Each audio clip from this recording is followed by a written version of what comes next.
Wait! Before we start, do you want a bundle of 30 printable Norwegian PDF cheat sheets? Teaching you words and phrases for conversations for free? Then click the link in the description and sign up for a free lifetime account to get access. Moskva, Helsinki, København. What do these words mean? Stick around. In this quick lesson, you'll learn Norwegian words for cities. Before we start, did you know that there's a Norwegian city known as the gateway to the Arctic? Which one is it? Keep watching for the answer at the end. Oslo, Oslo, Oslo, Oslo. To use it in a sentence, you could say mange turister reiser til Oslo, men du må være norsk for å faktisk kjenne Oslo.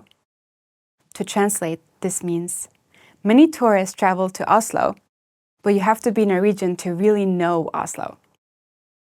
Oscar quizzes Tom on capital cities. Hva er hovedstaden i Norge? Oslo er hovedstaden i Norge. Moskva, Moscow, Moskva, Moskva. To use it in a sentence, you could say hvis du skal reise til Moskva, så må du ta med jakke. To translate, this means if you're going to travel to Moscow, you have to bring a jacket. Lina and Kjersti chat about famous landmarks. Vet du hvor Kreml er? Kreml er i Moskva. Helsinki, Helsinki, Helsinki, Helsinki. Here's an example sentence where you can use this word. Jeg vil smake skikkelig lakris. Da må du reise til Helsinki. To translate, this means I want to try some real licorice. Then you should travel to Helsinki. Lina quizzes Tom on capital cities. Hva er hovedstaden i Finland? Helsinki er hovedstaden i Finland. Stockholm, Stockholm, Stockholm, Stockholm. Here's an example where you can use this sentence. Jeg har så lyst å reise til Stockholm. Jeg tror jeg har Stockholm-syndrom. Det betyr ikke hva du tror det betyr. To translate, this means I really want to travel to Stockholm. I think I have Stockholm syndrome. That does not mean what you think it means. Oscar plans a trip to Sweden with Tom. Hvor bør jeg dra i Sverige? Stockholm er en vakker by. København, Copenhagen, København, København. To use it in a sentence, you could say Jeg vil gjerne se den lille havfruen. Da må du reise til København. To translate, this means I really want to see the Little Mermaid. Then you have to go to Copenhagen. Tom and Jonas chat about travel destinations. Jeg vil besøke Danmark. Vet du om noen byer der? København er i Danmark. Paris, Paris, Paris, Paris. To use it in a sentence, you could say Jeg vil gjerne se Mona Lisa. Da må du reise til Paris. Hva venter du på? To translate, this means I really want to see the Mona Lisa. Then you have to go to Paris. What are you waiting for? Susan and Tom chat about their favorite cities. Hva synes du om Paris? Paris er veldig vakker. Berlin. Berlin. Berlin. Berlin. To use it in a sentence, you could say, Når falt Berlinmuren? Det er lett. 9. november 1989. To translate, this means, When did the Berlin Wall fall? That's easy. 9th of November 1989. Oscar tells Tom about the recent trip to Germany. Jeg besøkte en berømt by i Tyskland. Var det Berlin? Roma. Rome. Roma. Roma. To use it in a sentence, you could say, Jeg vil reise til Roma for å slåss i Colosseum. Jeg tror det er litt for sent for det. To translate, this means, I want to go to Rome to fight in the Colosseum. I think it's a little bit too late for that. Susan and Tom chat about travel destinations. Jeg vil besøke en gammel by. I så fall, hva med å besøke Roma? Praha. Prague. Praha. Praha. To use it in a sentence, you could say, Jeg elsker å utforske slott. Da må du reise til Praha. To translate, this means, I love exploring castles. Then you have to travel to Prague. Oscar shares his travel experiences with Tom. Jeg besøkte Praha forrige uke. Det er hovedstaden i Tsjekkia. Så hyggelig. Hvordan var det? London. London. London. London. To use this in a sentence, you could say, Unnskyld, hva er klokken? Se på Big Ben. Vi er i London. To translate, this means, Excuse me, what time is it? Look at the Big Ben. We're in London. Steve and Jack chat about famous landmarks. Hva er et berømt landemerke i London? Kjenner du til Big Ben? Let's review. You'll see the words in English and your job is to say the words in Norwegian. Ready? Do you remember how to say Oslo? Oslo. Oslo. And how to say Moscow? Moskva. Moskva. How about Helsinki? Helsinki. Helsinki. Do you remember how to say Stockholm? Stockholm. Stockholm. And how to say Copenhagen? København. København. Let's try Paris. Paris. Paris.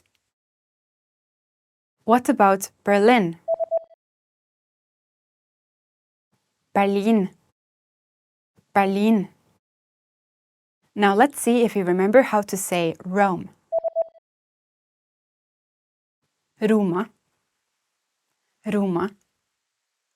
Another one. What about Prague? Praha. Praha. And finally, do you remember how to say London? London. London. Did you know there's a Norwegian city known as the gateway to the Arctic? Which one is it? Tromsø is known as the gateway to the Arctic, and it's one of the best places to view the northern lights.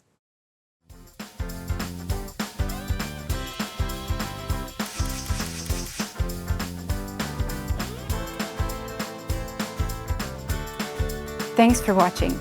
Don't forget to practice these new words and phrases, and see you next time. Tyskland, Storbritannia, Sverige. What do these words mean? Stick around. In this quick lesson, you'll learn Norwegian country vocabulary. Before we start, do you know why the Nobel Peace Prize is awarded in Norway instead of Sweden? Keep watching for the answer at the end. Norge, Norway. Norge, Norge. To use it in a sentence, you could say, Hvor kan jeg se nordlyset? Det kan du se I Norge. To translate, this means, Where can I see the northern lights? You can see them in Norway. Tom and Oscar chat about travel destinations. Hva Norge kjent for? Norge kjent for sine fjorder. Russland, Russia. Russland, Russland. Here's an example sentence where you can use this word. Hva det største landet I hele verden? Det Russland. To translate, this means, What is the biggest country in the world? That's Russia. Tom quizzes Oscar on capital cities. Vet du hva hovedstaden I Russland Ja, det Moskva. Finland, Finland. Finland, Finland. Here's an example where you can use this word. Jeg vil prøve ekte sauna. Da må du reise til Finland. To translate, this means, I want to try a real sauna. Then you have to travel to Finland.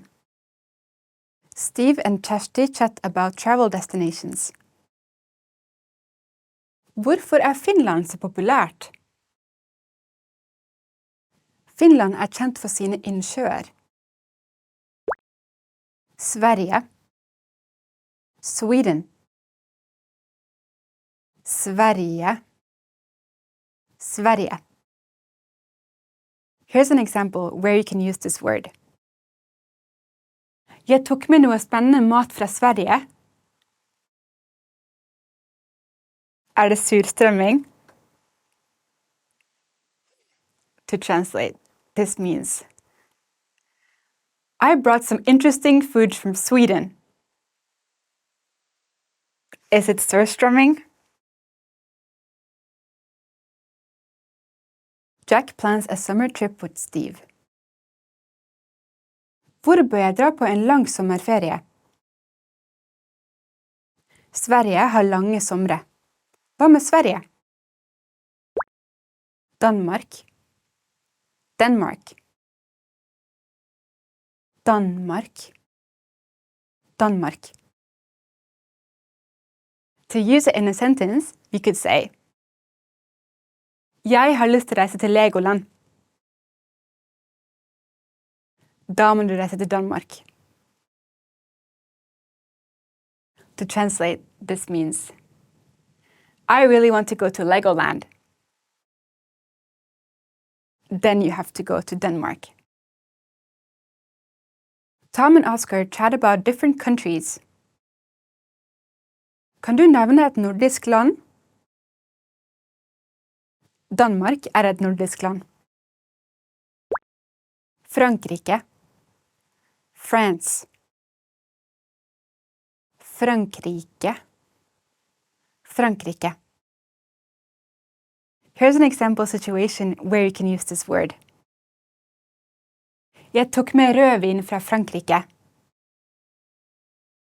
Og da må den være god.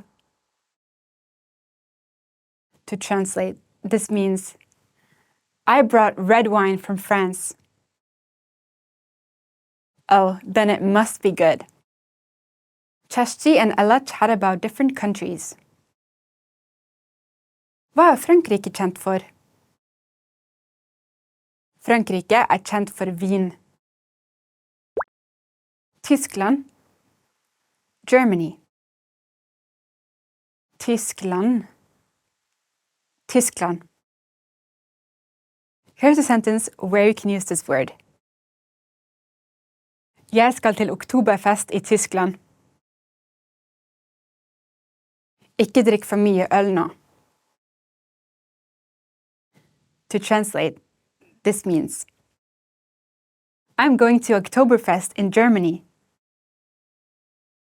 Don't drink too much beer now. Lina plans a trip to Europe with Tom. Hvilket land bør jeg besøke i Europa? Jeg anbefaler å besøke Tyskland. Italia. Italy. Italia. Italia. Here's a situation where you can use this word. Hvilket land har den beste osten? Det må være Italia, fordi de har mozzarella. To translate, this means, which country has the best cheese? That must be Italy, because they have mozzarella. Susan and Oscar chat about travel destinations. Hvilket land er kjent for god mat?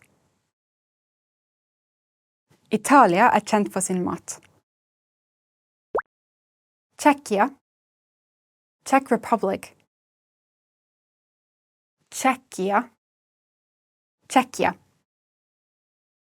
Here's a situation where you can use this word. Hvilket land har det største slottet i hele verden? Det er Czechia. To translate, this means, which country has the largest castle in the world? That's Czech Republic. Susan and Lina chat about different countries. Hvor er Tsjekkia? Tsjekkia er i Sentral-Europa. Storbritannia. United Kingdom. Storbritannia. Storbritannia. To use this in a sentence, you could say, hvilket TV-show liker du? Jeg liker bare TV-show fra Storbritannia. To translate, this means, what kind of TV shows do you like? I only like TV shows from the United Kingdom. Oscar quizzes Steve on capital cities. Hva er hovedstaden i Storbritannia? London er hovedstaden i Storbritannia. Let's review. You'll see the words in English and your job is to say the words in Norwegian. Ready? Do you remember how to say Norway? Norge. Norge. And how to say Russia? Russland. Russland. How about Finland? Finland. Finland. Do you remember how to say Sweden? Sverige. Sverige. And how to say Denmark? Danmark. Danmark. Let's try France. Frankrike. Frankrike. What about Germany? Tyskland. Tyskland. Now, let's see if you remember how to say Italy. Italia. Italia. Another one, what about Czech Republic? Czechia. Czechia. And finally, do you remember how to say United Kingdom?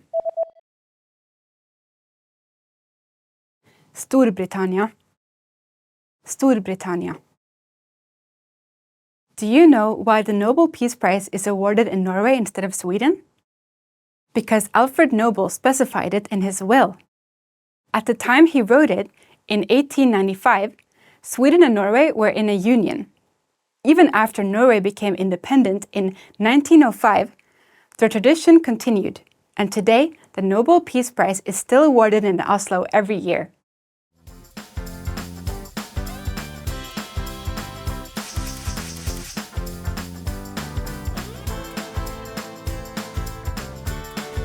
Thanks for watching.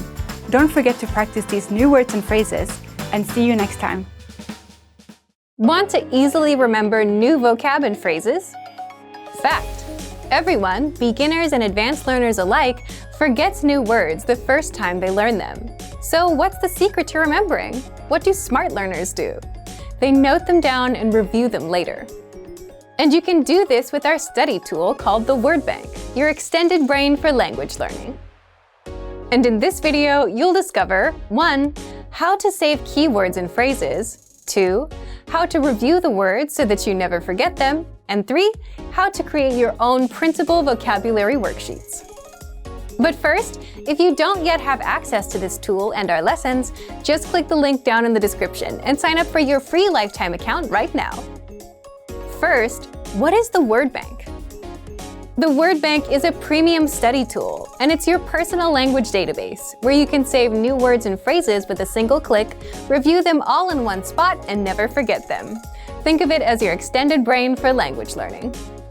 Look for the WordBank in the vocabulary drop-down menu on the site, or inside the menu in our app. So, how do you take full advantage of this powerful study tool? 2. How to save keywords and phrases. If you're taking a lesson and want to save key vocab, simply go to the vocabulary section. Select the words you'd like to save and click on Add to WordBank.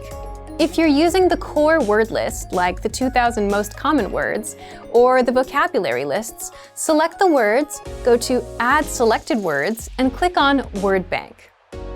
Now, the words and phrases are saved in your WordBank, and you can even organize the entries with labels like adjectives, verbs, or phrases. 3. How to review the words. Once you save the words to your WordBank, you can easily see all of them, all in one spot. With every word or phrase, you get the audio pronunciation, the translation, and even the related lessons where they're introduced. That way, you can review the words one by one. If you'd like to study words with flashcards, just click on Sync to Flashcard Deck. This will create a flashcard deck of your WordBank entries for you to study. 4. How to create your own printable vocabulary worksheets. If you want to have physical worksheets and practice writing the words on paper, then click on Printer-Friendly Version and print out your WordBank entries. You can even export your WordBank as PDF, CSV, or XML files. Remember, you can use this powerful feature with flashcards, lessons, and vocab lists, so take advantage right now. Save new words and phrases to your WordBank with a single click. Review them all in one spot and never forget them with the WordBank feature. But if you don't yet have access, sign up for a free lifetime account right now.